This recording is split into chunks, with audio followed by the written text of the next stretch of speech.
بالروح بالدم نفديك يا أقصى.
Bismillahirrahmanirrahim. Assalamualaikum warahmatullahi wabarakatuh.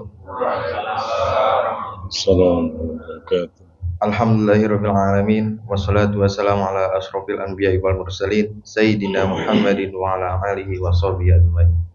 Rabbi shrah sadri wa yassir amri wahlul 'uqdatam min lisani yafqahu qawli amma ba'd. Baik, marilah kita senantiasa memanjatkan kehadirat Allah Subhanahu wa taala atas limpahan rahmat, taufik dan hidayahnya sehingga pada malam hari ini kita masih diberikan kesehatan dan berkumpul di majelis ini yang insyaallah dimuliakan Allah Subhanahu wa taala. Amin. Tak lupa pula salawat dan salam kita curahkan kepada junjungan Nabi besar kita yang Nabi Muhammad sallallahu alaihi wasallam beserta para keluarganya, sahabatnya yang mana beliau adalah nabi yang membawa syafaat Allah, dan mudah-mudahan kita selaku umatnya mendapatkan syafaatnya ila yaumil akhir. Amin. Malam hari ini yaitu pekan ke-39 Majlas, insyaallah pemateri kita sudah hadir di tengah-tengah kita, yaitu Ustadz Fajar Nasrul Haq LCMA yang dengan tema Al-Aqsa, negeri yang dijanjikan, bagaimana nasibmu kini. Untuk menambah keberkahan kita pada kajian kita pada malam hari ini, alangkah baiknya kita melanjutkan murojaah minggu kemarin, yaitu surat Al-Alaq. Kemarin baru ayat 1 sampai 5. Mungkin sekarang kita lanjutkan dari 6 sampai ayat 14. A'udzu billahi minasy syaithanir rajim. Bismillahirrahmanirrahim. Kalla innal insana layatgha ar-ra'ahu istaghna inna ila rabbika ar-ruj'a ara'aita alladhi yanha 'abdan idza shalla ara'aita in kana 'alal huda aw amara bit-taqwa ara'aita in kadzdzaba wa tawalla alam ya'lam bi anna Allaha yara kalla illam yantahi lanasfa'an bin nasiyah nasiyatin kadzibatin khati'ah falyad'u nadiyah sanad'u az-zabaniyata kalla la tuti'hu wasjud waqtarib Shadaqallahul azim. Semoga kita dengan membacakan ini mendapatkan syafaatnya dan menambah kebaikan kita. Amin. Selanjutnya mari kita buka majelis pada malam hari ini dengan baca basmalah. Bismillahirrahmanirrahim. Untuk selanjutnya kami serahkan kepada Ustaz Fajar Nasrul Haq untuk tempat dan waktunya. Bismillahirrahmanirrahim. Innal hamdalillah nahmaduhu wa nasta'inuhu wa nastaghfiruh wa na'udzu billahi min shururi anfusina wa min sayyiati a'malina may yahdihillahu fala mudhillalah wa may yudlil fala hadiyalah. Ashhadu an la ilaha illallah wahdahu la syarikalah wa ashhadu anna Muhammadan abduhu wa rasuluh alladzi la nabiyya ba'da. Allahumma salli wa sallim wa barik ala nabiyyina wa ala alihi wa ashabihi wa man tabi'ahu bi ihsanin ila yaumiddin. Subhanaka la ilma lana illa ma 'allamtana innaka antal alimul hakim. Allahumma anfa'na bima 'allamtana wa 'allimna ma yanfa'una wa zidna ilman. Allahumma inna nas'aluka ilman nafi'an wa rizqan thayyiban wa amalan mutaqabbalan. Uhayyikum jami'an bi tahiyatil Islam, tahiyatul ahlul jannah. Assalamualaikum warahmatullahi wabarakatuh. Hamdan wa syukran lillah. Segala puji dan syukur senantiasa kita panjatkan kehadirat Allah Subhanahu wa taala atas nikmat dan karunia-Nya. Mudah-mudahan kita semua termasuk hamba-hambanya yang mensyukuri nikmat Allah Subhanahu wa taala. Salawat dan salam tak lupa kita sampaikan kepada Nabi kita, suri teladan kita, Nabi Muhammad sallallahu alaihi wasallam, pada keluarganya, sahabatnya, umatnya yang senantiasa istiqomah sampai yaumul qiyamah. Jamaah yang dirahmati Allah Subhanahu wa taala, alhamdulillah pada malam hari ini kita bisa berkumpul di majelis ini atau di majelis ini. Ya, mudah-mudahan apa yang kita lakukan menjadikan sebuah ladang amal soleh yang akan memberatkan timbangan kita fi mizanil hasanat insyaallah. Alhamdulillah pada malam hari ini juga saya bisa bermuajahah, bertemu di majelis ini. Jamaah yang dirahmati Allah Subhanahu wa taala, hari-hari yang kita saksikan saat ini, peristiwa yang terjadi di Timur Tengah atau wabil khusus di wilayah Syam, ya, wilayah Palestina. Di sana ada Masjidil Aqsa, di mana jamaah sekalian yang dirahmati Allah Subhanahu wa taala, tentunya berbicara tentang Palestina, tentang Masjidil Aqsa, tentang wilayah Syam, ini akan selalu hangat sampai akhir zaman. Akan selalu hangat sampai akhir zaman. Nah, jamaah sekalian yang dirahmati Allah Subhanahu wa taala, kalau kita menyaksikan apa yang dilakukan oleh Zionis Yahudi atau yang dikenal dengan Bani Israel, ya, keturunan dari Israel, ya. Ini memang satu yang di luar dari yang digambarkan oleh Allah Subhanahu wa taala di dalam Al-Qur'an, bahwasanya Bani Israel ini akan melakukan yufsiduna fil ardi marratain. Mereka melakukan kerusakan, dan memang karakter mereka merusak tatanan dunia. Kalau dibaca sejarah peperangan itu, rata-rata dibalik aktor intelektual atau provokatornya ya Yahudi, Zionis, hampir peperangan yang terjadi. Nah, jamaah sekalian yang dirahmati Allah Subhanahu wa taala, sebelum kita membahas lebih dalam tentang permasalahan Palestina, permasalahan Al-Quds atau Masjidil Aqsa, ketika kita turut memperhatikan, turut membantu, turut dalam artian mendukung perjuangan bangsa Palestina yang saat ini jangan dulu berbicara masalah syariat, masalah din, masalah agama. Dari aspek amanah konstitusi negara kita saja dulu. Nanti kita akan bahas dalam permasalahan Al-Quran dan hadis. Masalah konstitusi saja.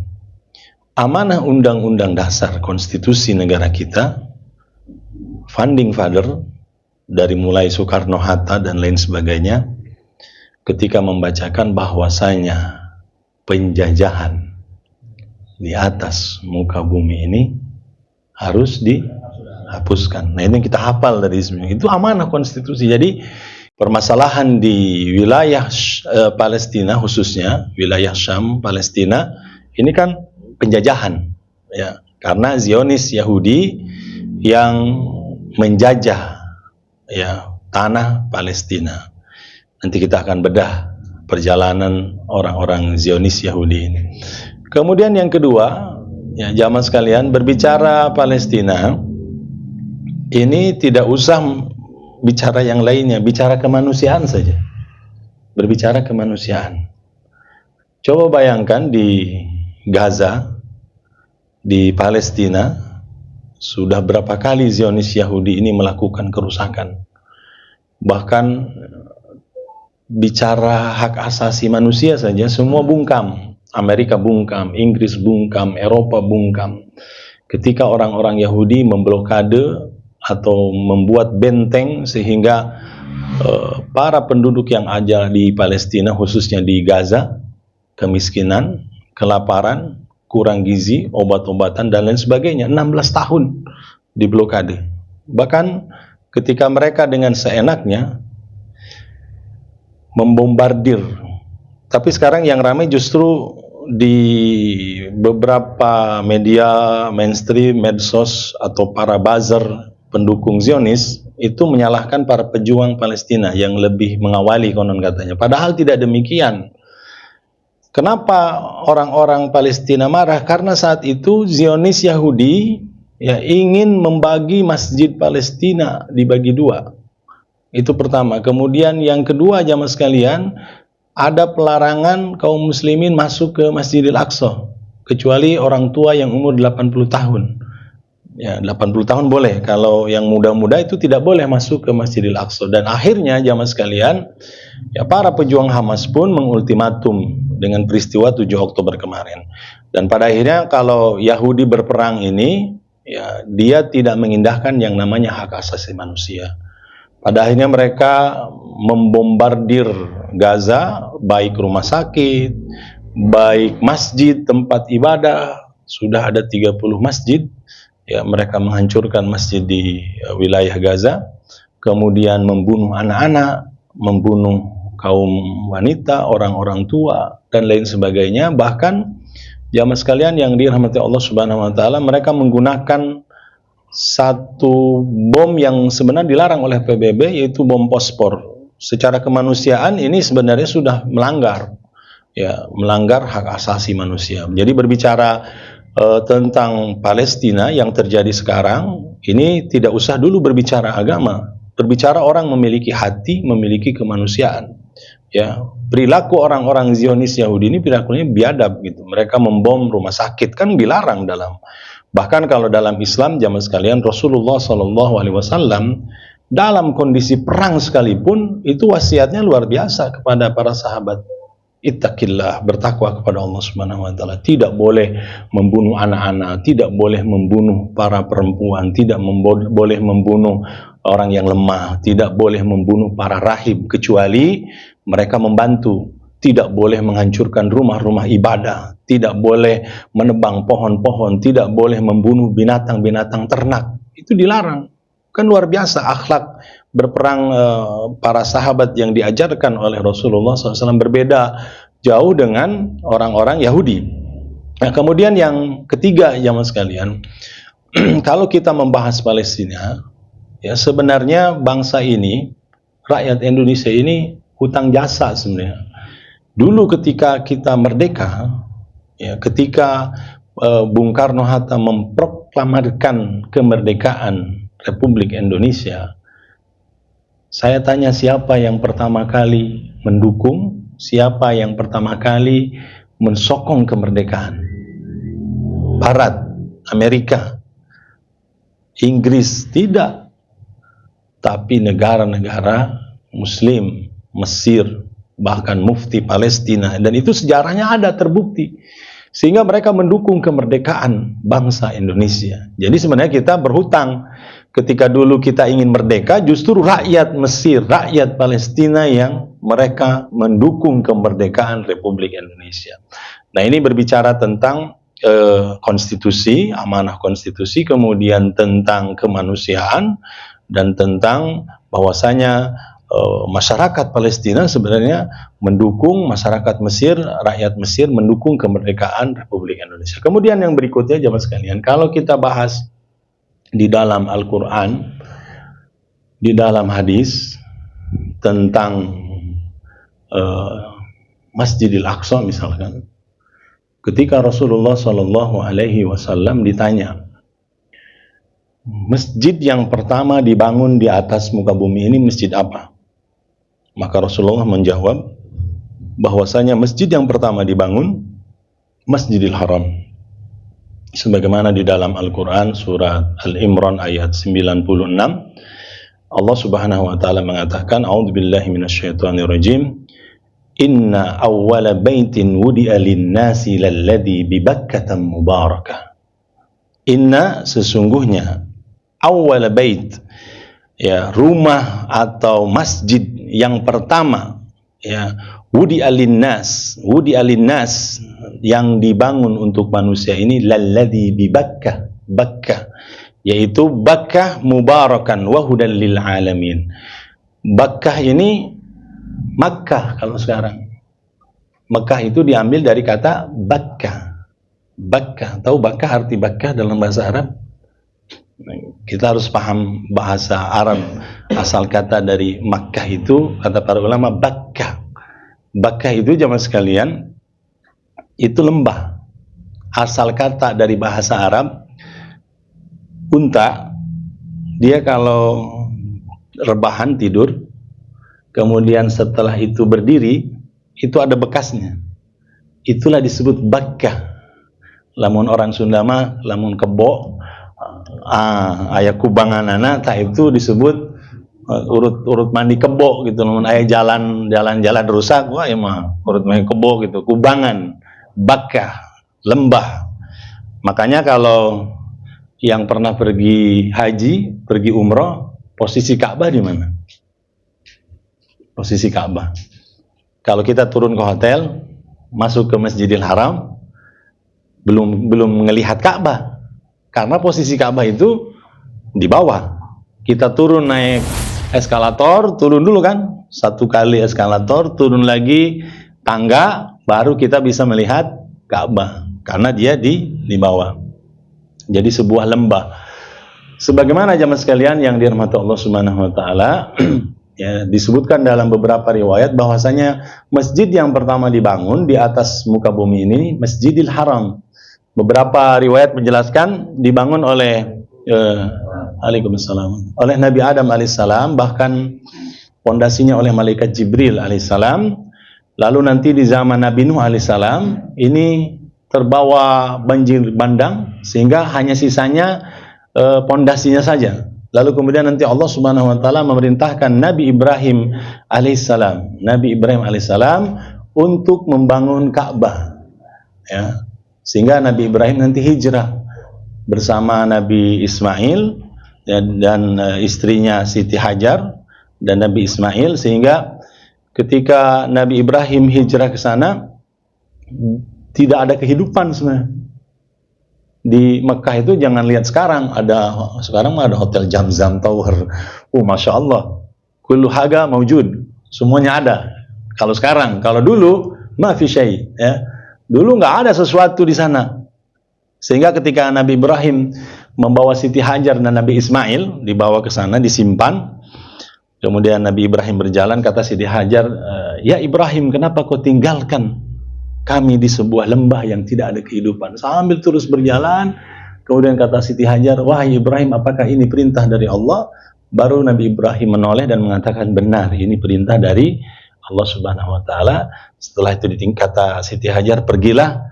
Allah Subhanahu wa taala tidak akan meninggalkan hambanya. Jadi tidak akan membiarkan meninggalkan hambanya. Sebuah keyakinan.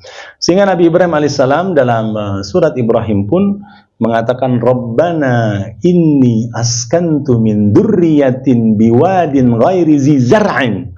Rabbana, sesungguhnya Tuhan kami, Rabb kami, inni askantu min dzurriyyati, sesungguhnya aku telah menempatkan keluarga dan keturunanku biwadin, di sebuah lembah ghairi zi zar'in, tidak ada kehidupan.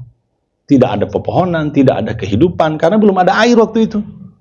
Dan Nabi Ibrahim memohon kepada Allah Subhanahu wa taala agar keluarganya dijaga oleh Allah. Safa Marwah, bolak-balik Safa Marwah sambil lari-lari kecil, ya. Kemudian akhirnya Allah Subhanahu wa taala memberikan rezeki, di bawah telapak kaki Nabi Ismail keluar air Zamzam. Kemudian kata Siti Hajar, zum, kumpul, akhirnya disebutlah air Zamzam. Kalau sudah ada air, di dalam Al-Quran, sesungguhnya Allah menciptakan kullu syai'in minal ma'. Segala sesuatu diciptakan dari air. Kalau ada air berarti ada kehidupan. Maka datang burung-burung, hewan, kemudian datang para pendatang yang akhirnya Nabi Ibrahim pun di sana membangun Ka'bah. Nah, ini singkat cerita jemaah sekalian. Masjid yang pertama dibangun adalah Masjidil Haram. Kemudian Rasulullah SAW mengatakan 40 tahun kemudian, 40 tahun dari Masjidil Haram, berarti yang dibangun oleh Nabi Ibrahim saat itu, ya, karena Nabi Ibrahim dan Nabi Ismail membangun Ka'bah. Kemudian 40 tahun berikutnya Rasul mengatakan dibangun Masjidil Aqsa, ya, Masjidil Aqsa. Nah, jamaah sekalian yang dirahmati Allah Subhanahu wa taala, Masjidil Aqsa ini perlu kita yakini bahwasanya ini merupakan tempat suci bagi umat Islam, ya, bukan bagi bangsa Yahudi, ya, karena klaim orang-orang Yahudi ini klaim mereka mengklaim, kan orang Yahudi mengklaim bahwasanya mereka adalah keturunan milahnya Nabi Ibrahim. Kan kata orang Yahudi, sesungguhnya Nabi Ibrahim itu Yahudi, sesungguhnya Nabi Ibrahim itu Nasrani. Walaupun memang kalau secara garis keturunan, kan Nabi Ibrahim punya istri Siti Hajar, Nabi Ibrahim punya istri Siti Sarah. Dari Siti Sarah nanti punya anak, namanya Nabi Ishak. Dari Nabi Ishak punya anak, namanya Nabi Yakub alaihissalam. Nabi Yakub inilah yang mendapatkan gelar Israel. Jadi Nabi Yakub itu gelarnya Israel. Israel itu diambil dari dua kata, Isra dan Il. Isra itu dalam bahasa Arab Abdul, Il itu Allah. Jadi Israel itu hamba Allah, Abdullah. Sehingga keturunan dari Nabi Yakub alaihissalam, diantaranya ada Nabi Yusuf, dan Nabi Yusuf punya 11 saudara, ada Bunyamin, ada Yahuda, ya, kemudian ada beberapa anak yang lain, dan inilah nanti cikal bakal keturunan Bani Israel, bahkan Kalimat Yahuda itu, Yahudi diambil dari keturunan Yahuda. Nah, jamaah sekalian yang dirahmati Allah Subhanahu wa taala, ya, ketika orang-orang Yahudi mengklaim bahwasanya Nabi Ibrahim itu Yahudi, kemudian Ahlul Kitab mengklaim Nabi Ibrahim itu Nasrani, Allah membantah. Kata Allah Subhanahu wa taala, "Ma kana Ibrahimu Yahudiyan wala Nasraniyan walakin kana hanifan musliman wa ma kana minal musyrikin." Tidaklah Nabi Ibrahim itu Yahudi, tidak juga Nasrani, tapi Nabi Ibrahim itu penganut agama yang lurus, hanif. Nabi Ibrahim itu musliman, seorang muslim, hanifan, musliman, wa ma kana minal musyrikin, dan juga tidak termasuk orang-orang yang melakukan syirik. Kalau Yahudi, Nasrani nanti melakukan perbuatan syirik. Ya, pada akhirnya mereka itu walaupun diutus para nabi, itu mereka melakukan perbuatan syirik. Salah satu perbuatan syiriknya apa? Mereka mengatakan, kata orang Nasrani, Uzair ibnullah. Orang Yahudi mengatakan Uzair ibnullah, Uzair anak Tuhan. Kemudian kata orang Nasrani, Isa ibnullah, Isa anak Tuhan. Akhirnya mereka membuat kesyirikan. Nabi Ibrahim tidak. Bahkan Allah pun menegaskan ya bahwasanya orang yang pantas untuk mengklaim mengikuti Ibrahim itu ya Nabi Muhammad. Inna aulan nasi bi Ibrahima lalladzina taba'uhu wa hadzan nabi. Ini tegas Allah menjelaskan, inna aulan nas. Orang yang paling utama mengklaim sebagai pengikut Ibrahim siapa? Ya, lalladzina taba'uhu, yaitu orang-orang yang mengikuti millah Nabi Ibrahim, wa hadzan nabi, inilah nabi, yaitu nabi kita Nabi Muhammad sallallahu alaihi wasallam. Nah, maka jamaah sekalian yang dirahmati Allah Subhanahu wa taala, kenapa ini harus kita jelaskan? Karena nanti klaim-klaim Yahudi bahwasanya nanti Masjidil Aqsa, negeri Palestina adalah negeri yang dijanjikan bagi mereka, tempat mereka, ya. Nanti ketika turunannya nanti jamaah sekalian, nanti setelah Nabi Yusuf alaihissalam kemudian turun-temurun, nanti ada Nabi Daud alaihissalam, ada Nabi Sulaiman, ya jamaah sekalian, yang memang membangun Masjidil Aqsa, kerajaan-kerajaan di sana di wilayah Palestina, ya. Nah, nanti kan kisahnya Yahudi ini perjalanan mereka terusir jamaah sekalian. Ya, dari mulai zaman Nabi Yusuf. Nabi Yusuf di mana tinggalnya? Di Mesir. Nah, Nabi Yusuf itu tinggal di Mesir. Kemudian nanti bangsa Yahudi ini kemudian mereka pun sempat memang tinggal di wilayah Palestina. Nanti di zaman itu mereka nanti terusir oleh orang-orang Babilonia keluar. Lalu kemudian nanti ada Allah mengutus Nabi Musa alaihissalam. Ya, Nabi Musa alaihissalam pun kisahnya di Mesir. Kemudian Nabi Musa ini menyelamatkan Bani Israel. Kan nanti Bani Israel diselamatkan ketika Bani Israel ingin dibantai oleh Fir'aun. Nah, Fir'aun ini gelar sebenarnya, ya, Ramses kalau dalam bahasa modernnya, Fir'aun atau Ramses yang bertemu dengan Nabi Musa alaihissalam itu Ramses kedua atau Fir'aun generasi kedua. Ya, nah jamaah sekalian, ketika Nabi Musa menyelamatkan Bani Israel, dibawa membelah lautan, kemudian sebenarnya mereka menuju ke Palestina, tapi mereka tidak mau. Bahkan untuk membebaskan Palestina, diajak perang wae mumul, cek bahasa orang mah hoream. Bahkan ada kalimat yang kata Bani Israel apa? Musa, jigue ente jeung Tuhan ente yang menerek perang mah duaan gitu. Orang mah moal pipilueun, cek Bani Israel. Jadi Bani Israel itu ketika diajak perang oleh Nabi Musa alaihissalam pun mereka menolak.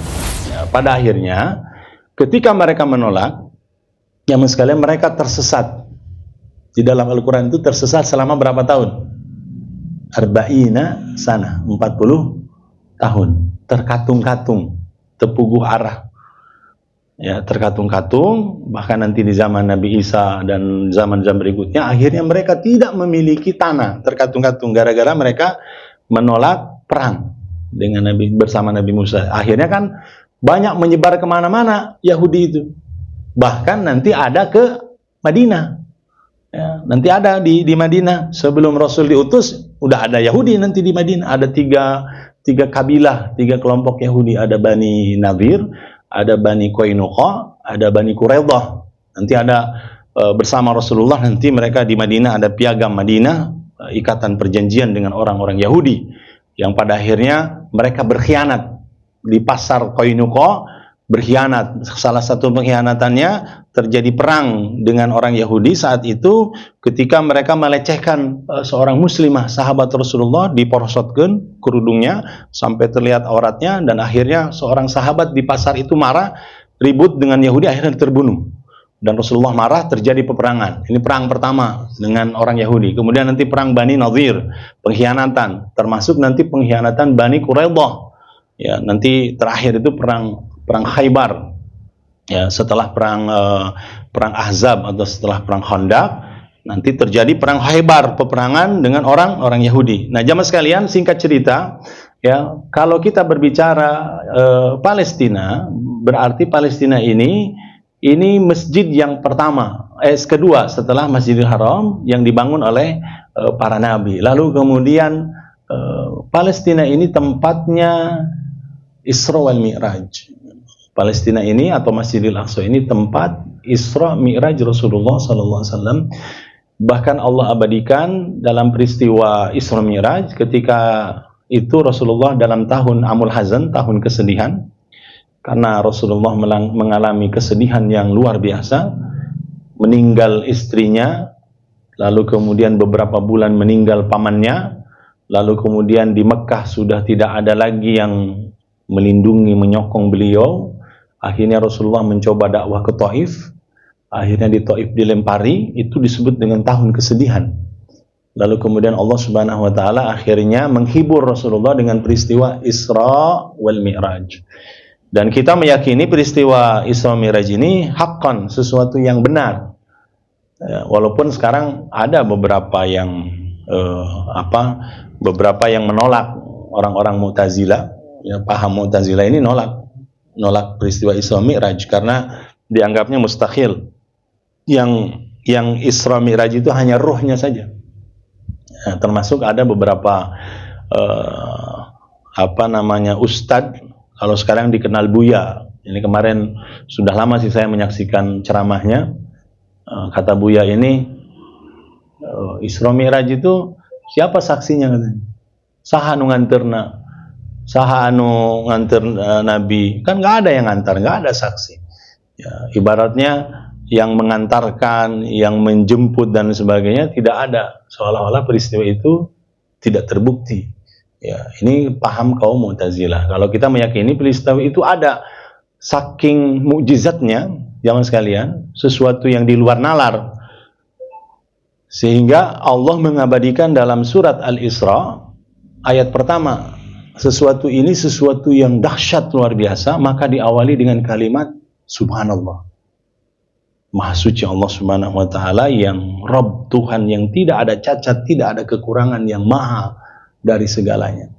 Sehingga Allah abadikan dalam surat Al-Isra ayat pertama, kata Allah Subhanahu wa taala, Subhanalladzi asra bi 'abdihi lailan minal masjidil haram ilal masjidil aqsa alladzi barakna hawlahu linuriyahu min ayatina innahu huwas sami'un basir. Subhanallah. Dalam Al-Quran biasanya Allah kalau menyebutkan Masjidil Aqsa itu diakhiri dengan berkah, barakna, Masjidil Aqsa alladzi barakna haulahu, wilayah negeri yang diberkahi.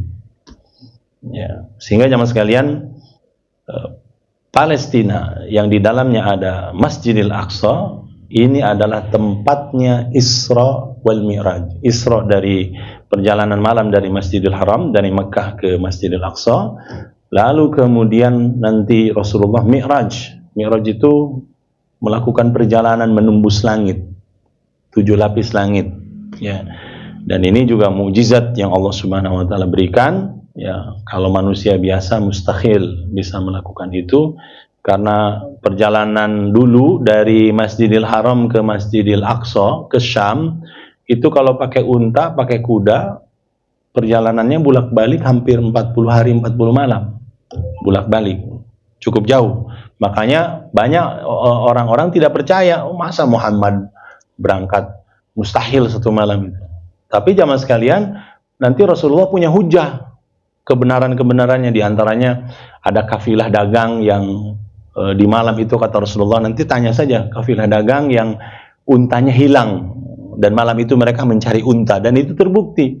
Lalu kemudian ada yang bertanya, wahai Muhammad, kata orang-orang kafir Quraisy, jika engkau benar ke Masjidil Aqsa maka jelaskan. Kemudian Rasulullah berdiri di dekat Hijr Ismail. Lalu kemudian Rasul menggambarkan Masjidil Aqsa ini ada ini disebutkan satu persatu. Kemudian ada orang yang pernah berangkat ke Syam, ke Masjidil Aqsa, dia mengatakan benar apa yang diucapkan oleh Muhammad.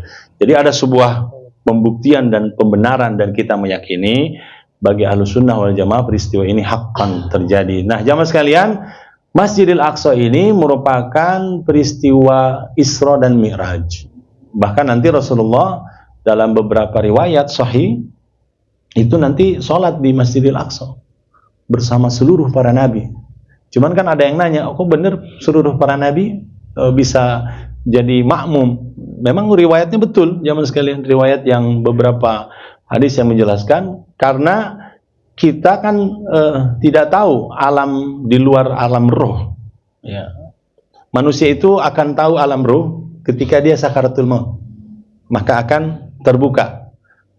Yang tadinya tidak terlihat masih di dunia, tapi dia akan melihat ada malaikat Israil datang, itu sudah terbuka alam-alam yang lain. Nah, maka Rasulullah SAW pun di malam Isra Mi'raj, ya, peristiwa itu kata beberapa riwayat itu Rasulullah jadi imam, makanya Rasul disebutkan Sayyidul Anbiya'i wal Mursalin, imamnya para nabi dan rasul. Nah, ini yang kedua. Yang ketiga, jamaah sekalian, Masjidil Aqsa ini merupakan kiblat pertama bagi umat Islam. Sebelum menghadap ke Masjidil Haram, itu Rasulullah SAW menghadap ke Masjidil Aqsa. Ya, dalam beberapa riwayat kurang lebih hampir 6 bulan 10 hari. 6 bulan 10 hari menghadap ke Masjidil Aqsa. Walaupun orang-orang Yahudi yang mestinya ya, mereka mengikuti millah Nabi Muhammad atau ajaran Islam, tapi justru mereka meledek dan lain sebagainya. Akhirnya Rasulullah SAW memohon kepada Allah Subhanahu Wa Taala dalam surat Al-Baqarah. Rasul mengendahkan wajah dan tangannya ke langit. Qad nara taqalluba wajhika fis sama' falan walliyannaka qiblatan tardaha fawalli wajhaka syatral masjidil haram. Jadi selama 6 bulan 10 hari Rasulullah berdoa supaya dipindahkan kiblatnya ke Masjidil Haram, dan pada akhirnya Allah kabulkan. Dan tempat turunnya ayat itu kalau yang sudah pernah pergi haji, pergi umroh, itu ada disebut dengan Masjid Kiblatain. Masjid Kiblatain, masjid dua kiblat. Jamaah sekalian yang dirahmati Allah Subhanahu Wa Taala, ini tentang Masjidil Aqsa yang dimana Rasulullah SAW pun sudah mendeklarasikan milik umat Islam. Bahkan dalam hadis, jamaah sekalian, hadis sahih, dan kita ketahui hadisnya, kata Rasulullah, la tasuddur rihal illa min salasati masajid, Masjidil Haram, Masjidil Hadza, wa Masjidil Aqsa. Tidak diwajibkan, tidak dianjurkan untuk berpergian, untuk ziarah, kecuali ketiga masjid. Masjidil Haram, Masjidil Hadza itu Masjid Nabawi, kemudian Masjidil Aqsa. Ini 3 masjid, ya, kota suci bagi umat Islam. Ya. Jadi jamaah sekalian yang dirahmati Allah Subhanahu Wa Taala, 3 kota suci umat Islam ini sudah dijelaskan oleh Rasulullah SAW dari awal tadi. Ya, masjid yang kedua setelah Masjidil Haram. Kemudian Rasul menganjurkan supaya kita ziarah pergi itu ketiga masjid ini, Masjidil Haram. Keutamaan Masjidil Haram, kalau kita sholat di Masjidil Haram berapa? 100.000 kali lipat. Ya, yang umroh haji, sholat di Masjidil Haram luar biasa pahalanya. 100.000 kali lipat. Cuman kadang ada yang salah memaknai. Ketika habis selesai dia umroh, balik untuk sholat. Kunaon 100.000. Jadi 100.000 kali 5 waktu, 500.000. Kali 10 poe misalkan barami, wah luar biasa, wah salatna sloba pahalana. Ini salah memaknai. Itu kan ganjaran pahala. Kemudian sholat di di Masjid Nabawi ya 5.000. Kemudian dalam riwayat yang lain sholat di Masjidil Aqsa itu 1.000. Ya, karena Rasul mengatakan dalam riwayat Siti Maimunah dan riwayat beberapa riwayat yang lain disebutkan bahwasanya 4 kali lipat ya di Masjid Nabawi, kemudian Masjidil Aqsa itu 1.000 kali lipat. Nah, jamaah sekalian yang dirahmati Allah Subhanahu wa taala, negeri Palestina itu Rasulullah SAW sering membahas tentang negeri Palestina. Bahkan kadang Rasul kepada para sahabat, di sana wilayah Syam, Ardul Mahsyar wal Mansyar. Ardul Mahsyar wal Mansyar, sambil menunjuk ke wilayah Syam. Jadi kata Rasulullah, di sanalah negeri yang dimana nanti di dunia ini disebut dengan mahsyar, padang mahsyarnya di dunia ini. Hadisnya sahih, jemaah. Ardul Mahsyar wal Mansyar, sehingga nanti di akhir zaman orang akan berkumpul semua di wilayah sana. Maka jamaah sekalian, Ardul Mahsyar ini ya tempat berkumpulnya orang. Bahkan Rasulullah SAW dalam beberapa riwayat juga sering melihat ke wilayah Syam, kemudian mengatakan Allahumma arham Syammina, Allahumma arham Syammina, wilayah Syam. Dan jamaah sekalian yang dirahmati Allah Subhanahu wa taala, Siti Maimunah juga dalam hadis Siti Maimunah pun membahas tentang kemuliaan-kemuliaan wilayah atau negeri Syam. Nah, jamaah sekalian yang dirahmati Allah Subhanahu wa taala, ya, Rasulullah SAW begitu perhatian tentang negeri Syam yang di sana ada Masjidil Aqsa. Bahkan di zaman Rasulullah kan Palestina atau Masjidil Aqsa itu masih dikuasai siapa? Romawi.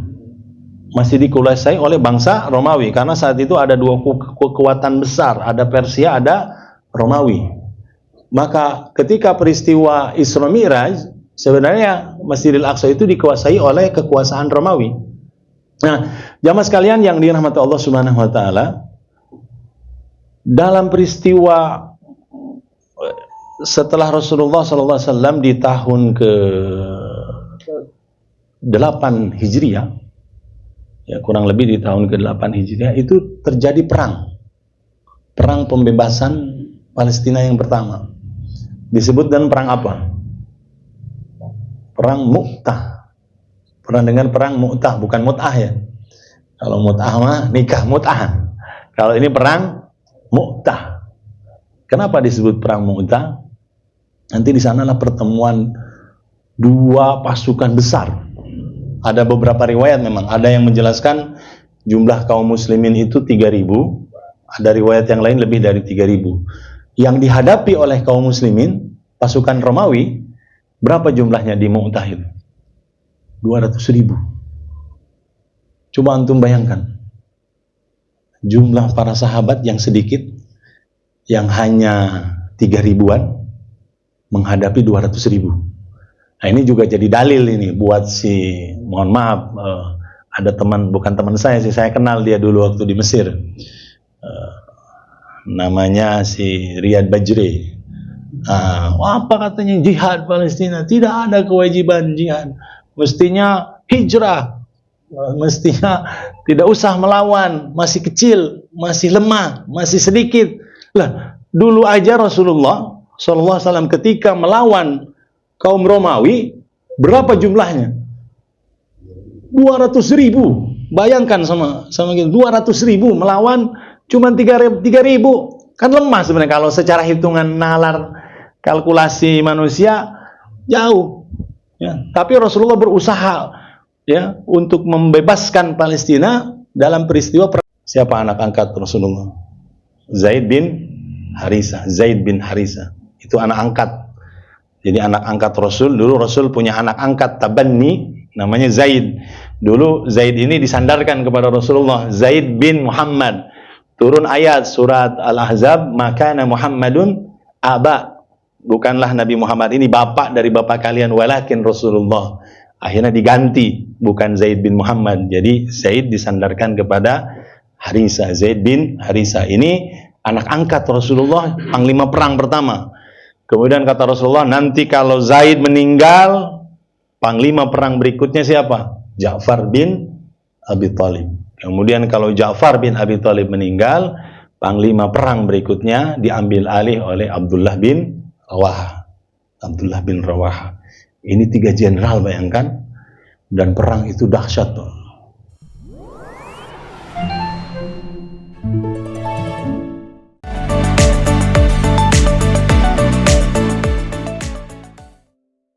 Ya, kita mendengarkan pemaparan yang luar biasa dari pemateri kita, sehingga kita bisa mendapatkan ilmu-ilmu baru seputar sejarah Palestina dan Masjidil Aqsa. Baik, untuk selanjutnya yaitu sesi tanya jawab, akan dibuka 3 sesi tanya jawab seputar tema kita, yaitu tentang Palestina atau Al-Aqsa. Tafadhol pada Bapak-bapak. Fadhal Ami. Assalamualaikum warahmatullahi wabarakatuh. Dia dibantu sama Saudi di embargo minyak. Ya, Menangnya situ Raja juga. Faisal. Karena Anwar Sadat ini berkhianat, ditembaklah sama tentaranya sendiri, dibunuh karena orang rival muslimin nggak mau nanda tangan Camp David. Camp Karena David. Anwar Sadat itu dijanjikan mau dibantuin uang sama Amerika. Begitu aja lah samanya. Terima kasih. Assalamualaikum warahmatullahi wabarakatuh. Sebab saya 76 sudah di Saudi. Raja Faisal dibunuh tahun 75 karena anaknya Suhud. Sebab Suhud itu digulingkan oleh Faisal. Anaknya Suhud disekolahkan di Amerika, didoktrin supaya dibunuh Faisal karena embargo minyak gitu. Udah, terima kasih. Assalamualaikum. Assalamualaikum. Jadi kisaran memang perang di Mesir tahun 73 ya. Diawali dengan 73, kemudian 74 memang pada akhirnya Anwar Sadat berkuasa. Nah, kalau dilihat memang peristiwa ini membuat tanda tangan Camp David itu memang pada akhirnya terbunuhnya Anwar Sadat. Cuman memang ada versi juga. Apakah Anwar Sadat ini dibunuh oleh orang-orang yang tidak setuju dengan penandatangan Camp David, atau memang ada makar lain? Kenapa? Karena ketika saya pernah lihat nggak video pembunuhannya. Nah, kalau pernah melihat video pembunuhannya, karena itu kan sedang pawai pasukan angkatan bersenjata, perayaan. Kalau di kita hari ABRI lah, bahasa ini hari ABRI. Anwar Sadat ada. Di samping Anwar Sadat itu ada Husni Mubarak. Sebelahnya. Cuman Husni Mubarak itu selamat. Tidak terkena. Makanya ada satu versi yang mengatakan justru yang membunuh Anwar Sadat ini versinya kelompok garis keras, di antara yang dituduh Ikhwanul Muslimin yang dituduh. Cuman versi yang lain menjelaskan, versi yang lain yang membunuhnya sebenarnya orangnya Husni Mubarak. Karena Husni Mubarak ingin naik ketika Anwar Sadat mati, meninggal di tempat itu. Husni Mubarak padahal di sampingnya. Kalau misalkan ini bisa mati juga sebenarnya kan, karena ada beberapa orang yang terkena tembakan, tapi Husni Mubarak saat itu dia terselamatkan.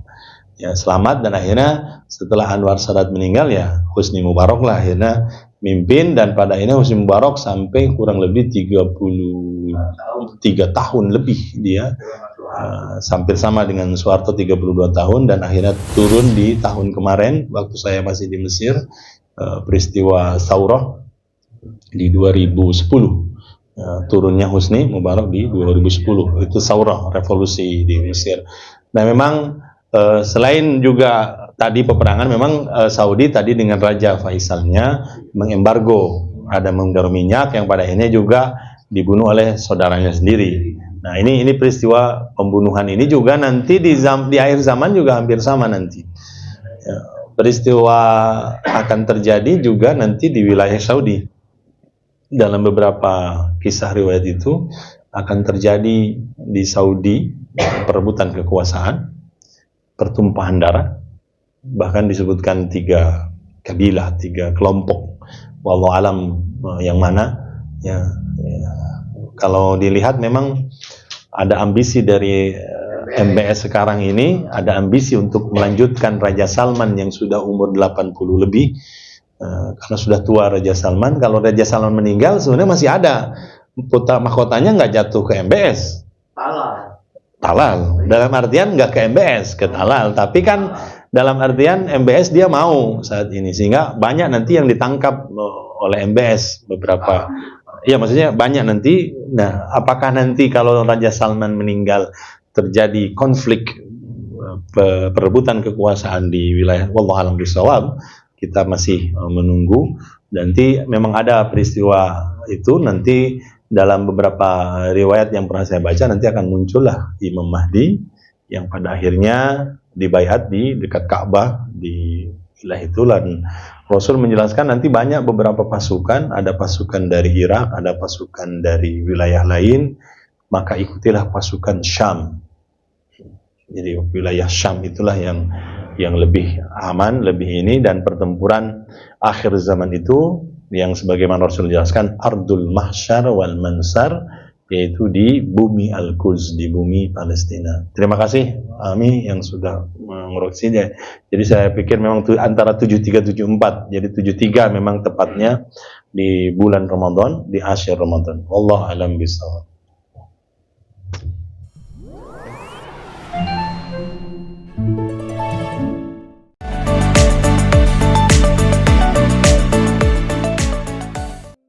Assalamualaikum warahmatullahi wabarakatuh. Waalaikumsalam. Ustadz, tadi ada penjelasan sedikit tentang masjid yang pertama dibangun, Masjidil Haram. Itu dibangun pertama sejak Nabi Adam alaihissalam sampai diteruskan oleh Ibrahim. Tapi yang kemudian Masjidil Aqsa ini dikisahkan tadi belum dijelaskan secara detail gitu, dari yang membangunnya, terus sejarahnya. Disebut Masjidil Aqsa itu kan bukan satu masjid katanya, tapi komplek masjid, ada beberapa masjid yang di situ. Terus ada kaitannya dengan Haikal Sulaiman yang juga diklaim itu bagian dari agama orang-orang Yahudi. Dan ini mohon diperjelas siapa yang membangun Masjidil Aqsa dan komplek yang ada di situ, di Masjidil Aqsa. Terus ada ini Ustaz, satu lagi pertanyaannya. Kaitan dengan surat Al-Baqarah saat ada tentang perintah menyembelih sapi betina berwarna merah gitu. Dan sampaikan diminta detail, apakah ada sumerahnya apa, kayak gimana, umurnya berapa tahun dan lain sebagainya. Nah ini anak baca berita sekarang yang tahun lalu itu ada kelahiran sapi betina merah. Anak ada dapat videonya itu di WA. 5 ekor sapi betina itu lahir di Amerika dan tahun lalu itu udah dikirim ke Israel. Nanti karena harus umur 2 tahun disembelihnya, jadi nunggu 1 tahun lagi. Jadi tahun kemarin itu saat kejadian diberitakan nih. Jadi tahun sekarang itu ya mau disembelih, tapi dengan catatan itu harus full merah katanya, harus full merah gitu. Terus itu apa ada sejarahnya juga itu gimana Ustaz? Mungkin bisa dijelaskan. Assalamualaikum warahmatullahi wabarakatuh. Sejarah tentang Masjidil Aqsa, kalau melihat hadis Nabi tadi, di mana masjid yang pertama dibangun adalah Masjidil Haram, kemudian yang kedua Masjidil Aqsa.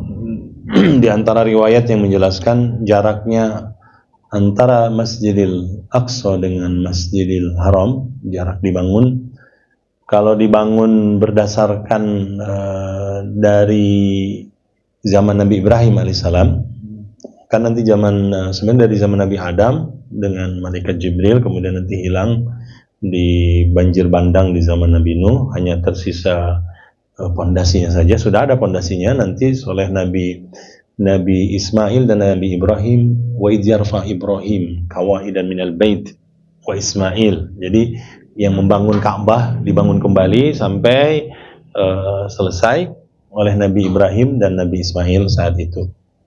Nah, riwayat yang disebutkan oleh Rasulullah SAW, kemudian 40 tahun berikutnya itu Masjidil Aqsa, 40 tahun. Nah, berarti memang masih tidak jauh dari zaman Nabi Ibrahim. Berarti dibangun dari keturunannya Nabi Ibrahim alaihissalam, Nabi Ishak, kemudian turunan Nabi Yakub. Nah, nanti jamaah sekalian, di yang beberapa riwayat yang lebih masyhur itu memang di zaman Nabi Sulaiman lebih di pondasi ini ya lebih bagus lagi di zaman Nabi Sulaiman. Kalau beberapa sejarah yang menyebutkan di antaranya luas Masjidil Aqsa itu sebenarnya sama dengan luas Masjidil Haram. Luas Masjidil Haram itu kurang lebih 14 hektar. Kurang lebih. Dan area Masjidil Aqsa juga hampir sama. Areanya hampir sama dengan Masjidil Haram, 14 hektar. Dan jamaah sekalian, nanti di beberapa rentang waktu di zaman Nabi Sulaiman dibangun. Nabi Sulaiman membangunnya, kemudian Nabi Daud, Nabi Sulaiman, yang pada akhirnya inilah pengklaiman orang-orang Yahudi, mengklaim karena mereka merasa keturunan dari Bani Israel tadi, yang akhirnya tadi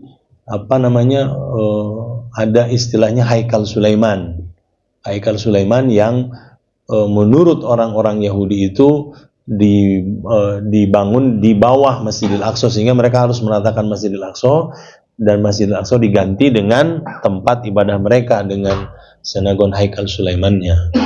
Ya, jadi seperti itu. Ya, yang lebih masyhur memang di zaman Nabi Sulaiman lebih ininya lagi, lebih diperluas. Kurang lebih ada 14 hektaran lah, 14 hektar. Nah, sebenarnya Masjid Aqsa itu areanya di antara yang 14 hektar itu ada Masjid Qibli. Masjid Qibli. Inilah disebut dengan Masjid Kiblatnya umat Islam. Selain di Masjid Qibli, itu ada Qubatus Sohra. Nah, ini yang justru oleh orang-orang Yahudi dijadikan umat Islam sering melihatnya Masjidil Aqsa itu Qubatus Sohronya, ya, Qubatus Sohronya, yang seolah-olah tidak terjadi apa-apa. Padahal kan justru yang mau dicaplok itu Masjid Qiblinya. Bahkan yang di tepi baratnya atau dalam sejarah itu ketika di pintu Buraq. Jadi di Masjidil Aqsa itu ada pintu Buraq. Pintu Buraq itu pintu di mana Rasulullah SAW ketika peristiwa Isra Mi'raj parkirkan kendaraan buruknya di pintu Buraq, dan itu di wilayah tepi baratnya yang sekarang dipakai oleh orang Zionis, orang Yahudi, dipakai benteng ratapan. Jadi sudah dinodai sebenarnya.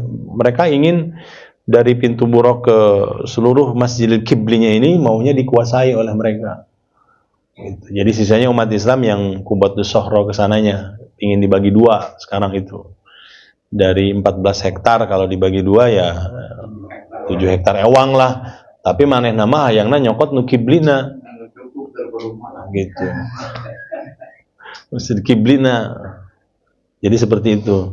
Nah, jamaah sekalian yang dirahmati Allah Subhanahu wa taala, dalam hadis Rasulullah sallallahu alaihi wasallam menjelaskan di akhir zaman itu tanah di sekitaran Masjidil Aqsa itu lebih mahal dari dunia dan seisinya. Dalam riwayatnya itu barang siapa yang memiliki tanah seutas tali kuda seketik, lalu kemudian dia membuka pintunya dan terlihat Masjidil Aqsa, ya, dan itu lebih berharga dari dunia dan seisinya. Dari dunia dan seisinya. Makanya luar biasa. Dan mereka yang ada di sekitaran Masjidil Aqsa itu Rasulullah SAW juga menjelaskan kelak nanti di akhir zaman, ketika banyak para pemimpin, kemudian sebagian besarnya kaum muslimin yang tunduk kepada kezaliman Yahudi, tapi nanti ada satu kelompok yang tidak pernah tunduk. Kemudian para sahabat bertanya, di mana mereka ya Rasulullah? Kemudian Rasul mengatakan, mereka di sekitaran Masjidil Aqsa. Mereka di sekitaran Masjidil Aqsa, yang saat ini kita ketahui ya sekitaran Masjidil Aqsa ya dekat di sana ada, tidak akan pernah tunduk kepada orang Yahudi. Kan kalau sekarang negara-negara yang lain kan tunduk, Pak. Mesir dengan tunduk perjanjian Camp David-nya, Jordan tunduk dengan dataran Golannya, kemudian wilayah lainnya dengan perjanjian Balfour. Semua terkunci, Pak. Ya, bahkan negara-negara Arab itu ya ada hubungannya, kerjasama secara politik, ekonomi, bilateral, dan mengakui secara eksistensi negara Yahudi Zionis Israelnya diakui gitu. Nah, tapi Rasul mengatakan ada kelompok nanti mereka tidak tunduk, tidak mau tunduk terhadap kezaliman Zionis. Para sahabat bertanya, di mana? Sekitaran wilayah Al-Quds. Nah, jadi kalau secara sejarah tadi ya, lebih dibangunnya itu ya tidak jauh di zaman Nabi Ibrahim, kurang lebih 40 tahunan. Lalu kemudian nanti zaman Nabi Daud, zaman Nabi Sulaiman, yang kita kenal dengan kerajaan yang luar biasa. Dan Masjidil Aqsa itu ya di bawah naungan Nabi Daud, Nabi Sulaiman, yang pada akhirnya orang Yahudi kan terusir sebenarnya, sehingga mereka ketika terusir ya, dan sebenarnya terkutuk memang Yahudi ini. Mereka yang membuat kerusakan sampai dilaknat oleh Nabi Daud alaihissalam dalam kitab Jabur dan sebagainya, karena mereka membuat kerusakan-kerusakan yang pada akhirnya Allah Subhanahu wa taala menghukum mereka, sehingga mereka pada akhirnya berpencar tuh, tidak lagi menempati Baitul Maqdis. Ya, sampai nanti ada di beberapa wilayah. Kemudian nanti sama Nabi Musa alaihissalam generasi berikutnya diselamatkan kan. Nah, diselamatkan. Hubungannya tadi dengan ada sapi. Untuk menyembelih sapi itu sebenarnya kisah di dalam surat Al-Baqarah. Surat Al-Baqarah itu kan kisah sapi. Ya, kisah sapi betina itu sebenarnya kenapa mereka disuruh untuk menyembelih? Karena ada peristiwa pembunuhan. Sehingga nanti disembelih sapi, kemudian yang meninggal itu dipukul dengan daging sapi tersebut, maka pembunuhan itu pun hidup kembali yang dibunuhnya dan menceritakan tentang peristiwa pembunuhannya. Sebenarnya kisah tentang sapi ya, sapi yang disebutkan dan di dalam surat Al-Baqarah juga berkaitan dengan sapi yang warnanya, ketika ditanya sapi warna apa, warna kekuning-kuningan, sofro dan sebagainya. Dan pada akhirnya memang orang Yahudi ini ketika Nabi Musa alaihissalam meninggalkan mereka membuat Tuhan dari ajil anak sapi, patung anak sapi. Jadi memang identik orang Yahudi ya memuliakan yang namanya sapi. Dan 11-12 ujung Hindu. 11-12. Makanya India akan membela Zionis. India itu akan membela Zionis karena India juga identik mereka memuliakan sapi. Bahkan cai kiihna tai sapi, ditandean di lamontan berkah. Coba tinggal orang-orang, mohon maaf gitu, ini bukan mau ini kan, ya mereka hampir sama dengan karakter ininya gitu nih. Kalau secara sejarah permasalahan sapi yang dikutip di dalam, sehingga pada akhirnya orang-orang Yahudi itu ya sapi yang disebutkan di dalam kitab-kitab mereka dan sebagainya itu dimuliakan lagi, menjadi tanda-tanda buat mereka gitu. Istilahnya mah kalau bahasa ini mah apa ya, bukan pangsuy, buat keberkahan mereka lah. Ya, mereka pasti berpegang kepada kitab Talmudnya. Keyakinan mereka dengan adanya tanda tadi, misalkan membuat cloning sapi, di cloning supaya muncul sapi yang warnanya sesuai dengan yang mereka inginkan. Nah, itu memang kepercayaan mereka gitu. Jadi kepercayaan mereka yang memang mereka meyakini ya bahwasanya sapi itulah yang seolah-olah menjadi ciri khas, baik di ciri khas. Jadi kan dulu kan ada terjadi pembunuhan itu ya, pada akhirnya salah satu mukjizat Nabi Musa alaihissalam, mereka suruh menyembelih sapi untuk menyelesaikan kasus tentang siapa yang membunuhnya. Kalau dalam beberapa tafsir yang saya baca itu, sehingga mereka menganggap sapi itu identik dengan makhluk yang bisa apa ya, kalau dulu bisa dipukul dagingnya akhirnya menghidupkan. Jadi seolah-olah karena orang Yahudi kan Bani Israel dulu banyak nanya, mestinya pas titah mencet sapi, enggak usah mencet sapi, tanya deh umurna sabaraha, tanya deh warnana kos kumaha, ayana di mana, ya kan gitu mereka nanyanya. Ya, ketika diperintahkan untuk menyembelih sapi, ya akhirnya mereka bertanya, akhirnya sapinya yang hese didapatkan, susah ditemukan, dan pada akhirnya sapi itulah yang menyelesaikan permasalahan gitu nih ya. Dan mereka juga ketika Nabi Musa meninggalkan mereka selama 40 hari 40 malam kan Nabi Musa, kemudian